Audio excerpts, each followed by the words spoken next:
Halo Wak, saya Nadia Omara. Jangan lupa kalian subscribe channel ini ya. Channel Karam Kali Aja Seram. Jangan lupa juga kalian like, komen dan share. Terima kasih ya Wak.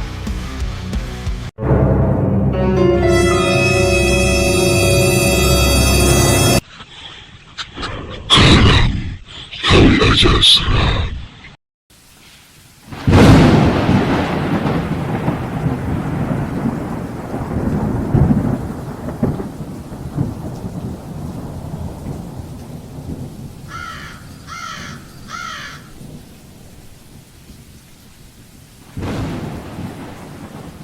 Udah vakum dari Raya.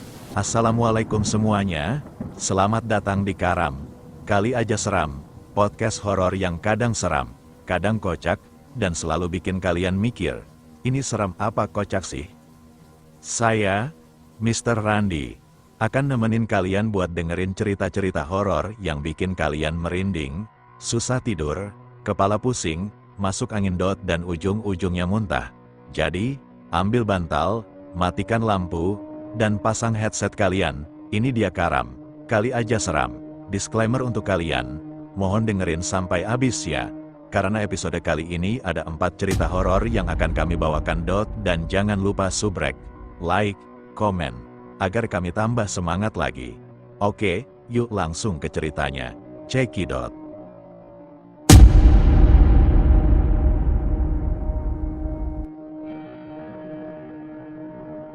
Cerita pertama.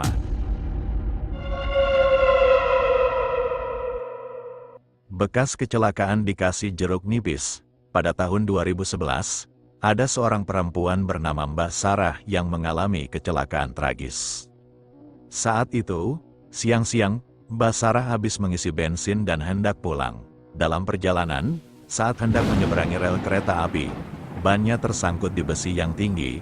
Tidak lama, sebuah kereta yang melaju kencang menabraknya. Tubuh Mbak Sarah hancur parah, dan bahkan ada yang melihat bahwa pinggang dan perutnya terputus. Kejadian itu menarik perhatian warga, termasuk seorang pria bernama Raihan. Raihan, yang penasaran, tidak hanya ingin melihat korban, tetapi juga mencoba hal aneh. Ia ingin meneteskan jeruk nipis ke darah korban untuk melihat reaksinya. Dengan niat itu, Raihan mengambil jeruk nipis dari depan kosannya, membelahnya, dan secara diam-diam meneteskan air jeruk ke darah di lokasi kecelakaan. Setelah pulang ke kosannya, sekitar pukul 11.30 malam, Raihan menceritakan perbuatannya kepada temannya, Raka. Raka mengingatkan bahwa arwah korban bisa mengganggu Raihan. Namun Raihan tidak terlalu peduli. Saat kembali ke kamarnya, tiba-tiba bau amis yang menyengat memenuhi ruangannya. Raihan mengira mungkin ada tikus mati, tetapi tidak menemukan apapun. Pintu kamarnya kemudian tertutup dengan keras, padahal tidak ada angin atau orang lain di sekitarnya. Malam itu, Raihan mulai melihat penampakan sosok Mbak Sarah di kursi dekat kasurnya. Sosok itu menangis, merintih kesakitan, sambil berkata, "Perih, perih." Raihan mencoba bergerak, tapi tubuhnya terasa kaku dan tak bisa digerakkan. Saat sosok itu mendekatinya, Raihan pingsan karena ketakutan. 21/9 pukul 10.42, Ran. Keesokan harinya, Raka menemukan Raihan dalam kondisi linglung di belakang pintu kamarnya. Raihan menceritakan bahwa dalam mimpinya, sosok Mbak Sarah datang penuh dendam dan berkata akan menghantuinya setiap malam. Ketakutan yang mendalam membuat Raihan tak berani tidur sendirian dan memutuskan untuk tidur bersama Raka di kamarnya. Malam berikutnya, saat Raka keluar sebentar, lampu kosan mendadak mati.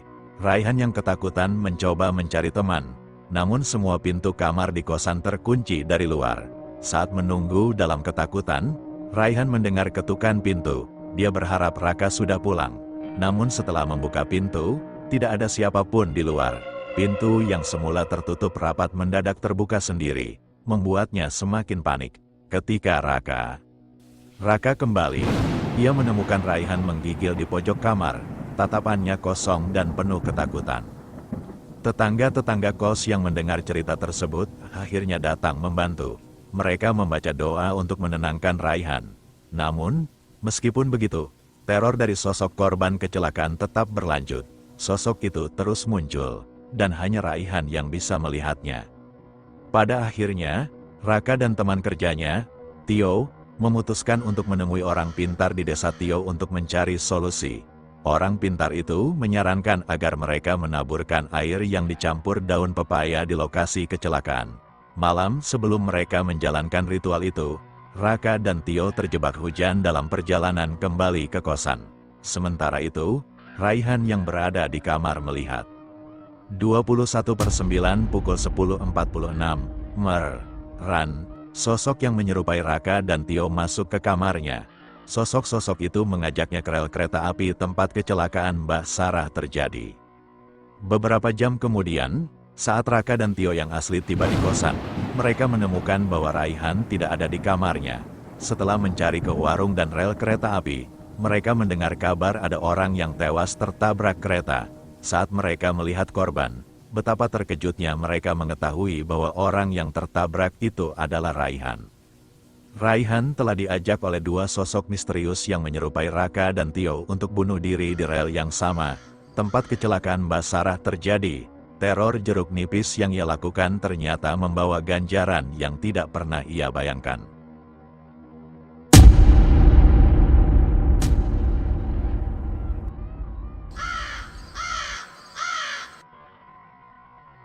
Cerita kedua.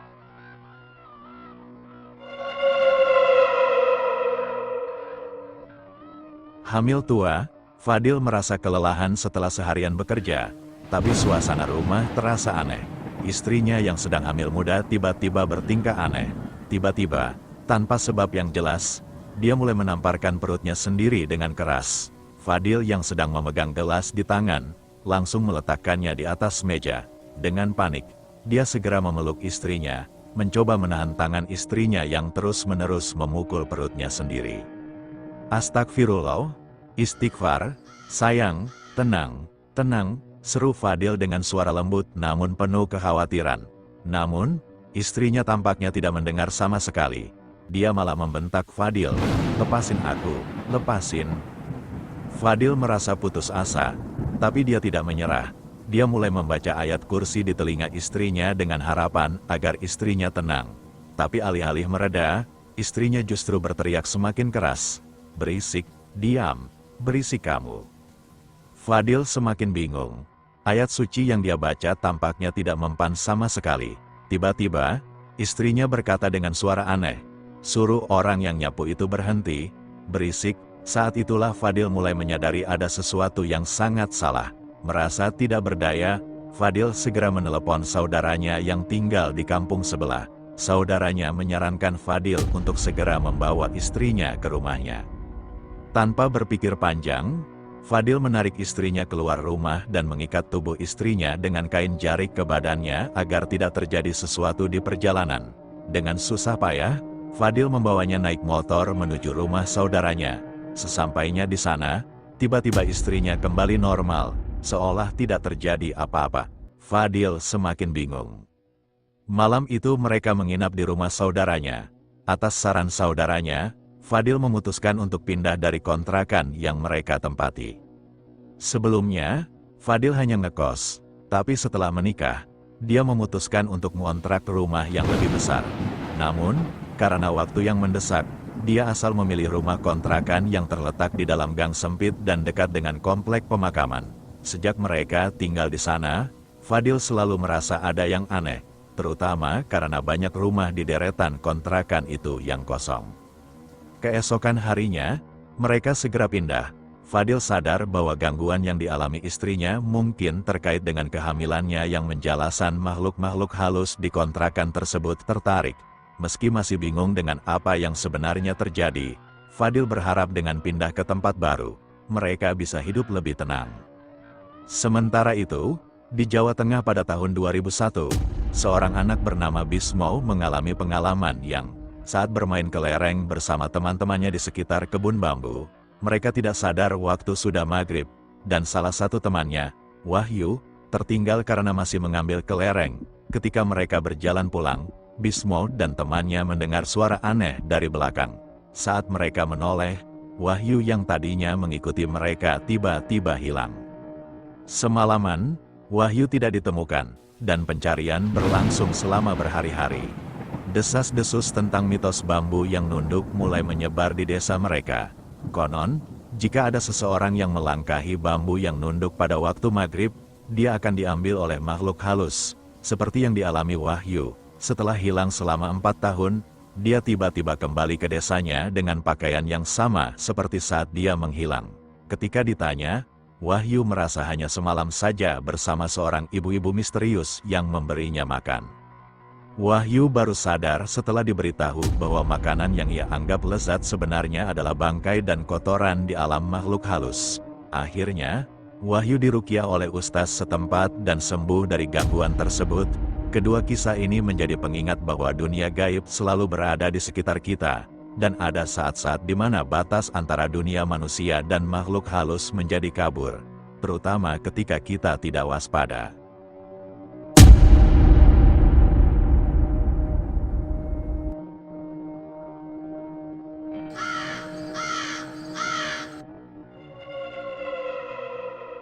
Cerita ketiga. Wanita rambut panjang. Suatu malam di sebuah desa, terjadi kejadian mistis yang hanya bisa dimengerti oleh beberapa orang, khususnya Anto. Anto seringkali merenung tentang mitos yang beredar di desanya, terutama tentang kali, sungai, di dekat rumahnya.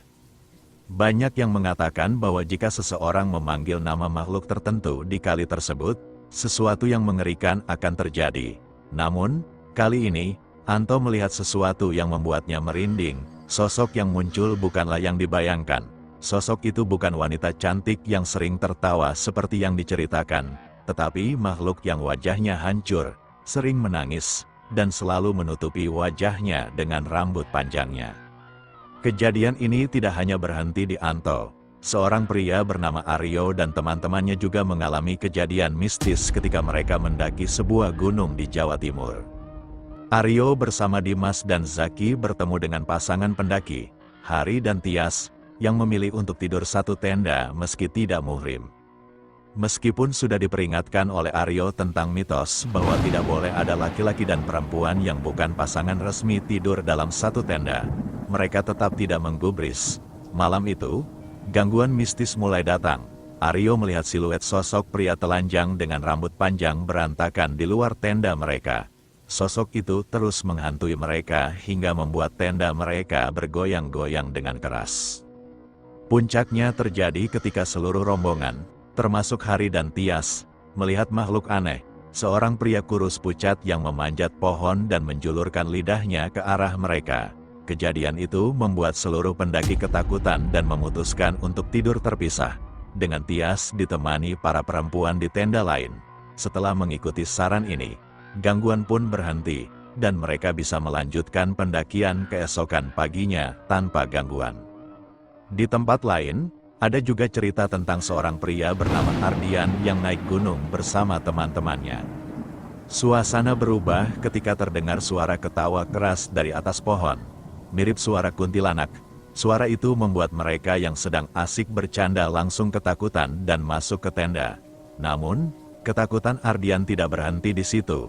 Saat dia keluar untuk buang air kecil, dia melihat temannya, Nita, berjalan sendirian ke arah semak-semak. Ardian mengikutinya, tapi tiba-tiba Nita terbang ke atas pohon dan berubah menjadi sosok menyeramkan dengan rambut panjang dan wajah yang mengerikan.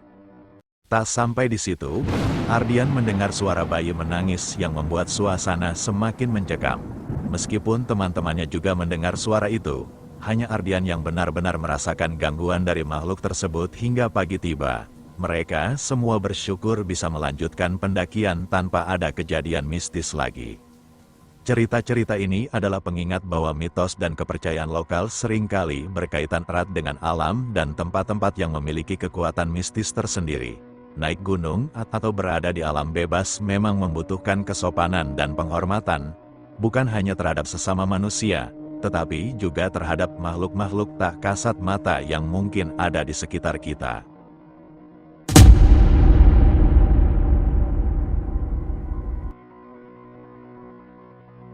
Cerita keempat.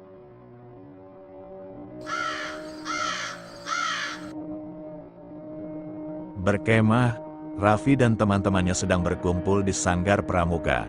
Suasana malam itu terasa santai, meskipun mereka baru saja iseng mencoret-coret wajah Alam, salah satu teman mereka yang tertidur.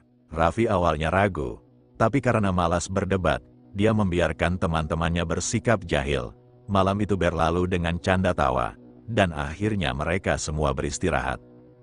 Pagi harinya, alarm Raffi berbunyi pukul 5. Dia segera membangunkan teman-temannya untuk mandi dan bersiap-siap sebelum sekolah. Namun, Alam masih tertidur pulas meskipun sudah coba dibangunkan. Raffi berpikir mungkin Alam kelelahan, jadi dia membiarkan temannya tetap tidur. Setelah semuanya siap, mereka meninggalkan Alam di sanggar dan pergi sarapan. Di kantin, Raffi bertemu Gibran dan mereka membahas Alam yang masih tidur di sanggar. Obrolan mereka perlahan beralih ke topik-topik mistis, hingga Raffi tiba-tiba bercanda bahwa mungkin saja roh Alam belum kembali. Setelah pelajaran selesai, Raffi dan Gibran kembali ke sanggar untuk memeriksa Alam. Mereka kaget melihat Alam masih tertidur, dan lebih terkejut lagi saat menyadari tubuhnya mulai dingin dan wajahnya pucat. Mereka segera membawa Alam ke UKS. Namun meskipun Alam masih bernafas, dia tidak sadarkan diri. Kekhawatiran semakin besar ketika perawat UKS mengatakan bahwa Alam belum juga bangun meski sudah disuntik obat yang seharusnya membangunkannya. Akhirnya, Raffi dan Gibran meminta bantuan Pak Slamet, seorang guru yang dikenal bisa mengatasi hal-hal gaib. Pak Slamet meminta mereka mengambil air mentah, air panas, dan kain, lalu mulai membaca doa-doa sambil membersihkan wajah Alam dari coretan. Proses ini berlangsung cukup lama, hingga akhirnya, setelah sebagian besar coretan hilang, Alam tiba-tiba bangun dengan terengah-engah, berkeringat, dan mukanya memerah. Ketika ditanya, Alam menceritakan pengalaman aneh yang dia alami selama tidak sadar. Dia bermimpi tidak bisa melihat wajahnya sendiri di depan cermin, dan merasa seolah-olah tubuhnya terangkat ke langit setelah melewati tumpukan sampah hitam yang berisi suara-suara aneh. Pengalaman itu membuat Raffi dan teman-temannya merinding, terutama setelah Pak Slamet memperingatkan mereka untuk tidak pernah lagi mencoret-coret wajah orang yang sedang tidur. Pak Slamet juga mengatakan bahwa jika Alam tidak bangun dalam 24 jam, rohnya mungkin tidak akan pernah kembali. Malam itu berakhir dengan Raffi dan Gibran mengantar Alam pulang agar bisa beristirahat, tapi kisah itu tetap membekas di ingatan mereka, terutama karena Alam mengaku bahwa dalam mimpinya, dia benar-benar tidak bisa mengenali dirinya sendiri.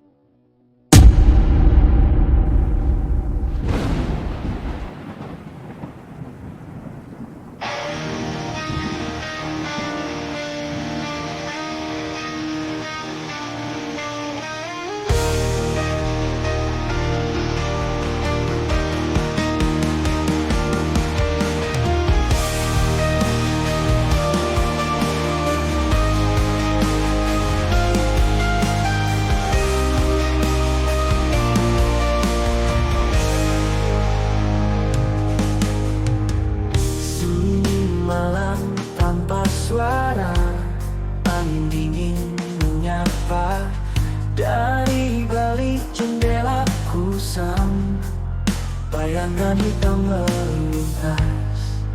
Hantu di dalam mimpi mengintai tanpa henti.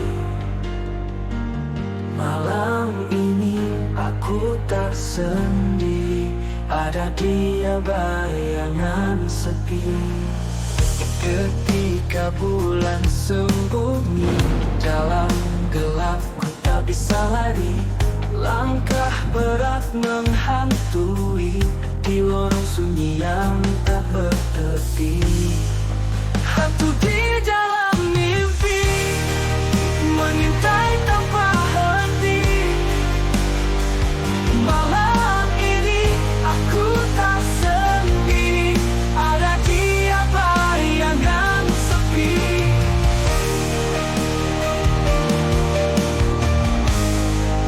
Ketika bulan sembunyi dalam gelap, ku tak bisa lari. Langkah berat menghantui di lorong sunyi yang tak bertepi. Hantu di dalam mimpi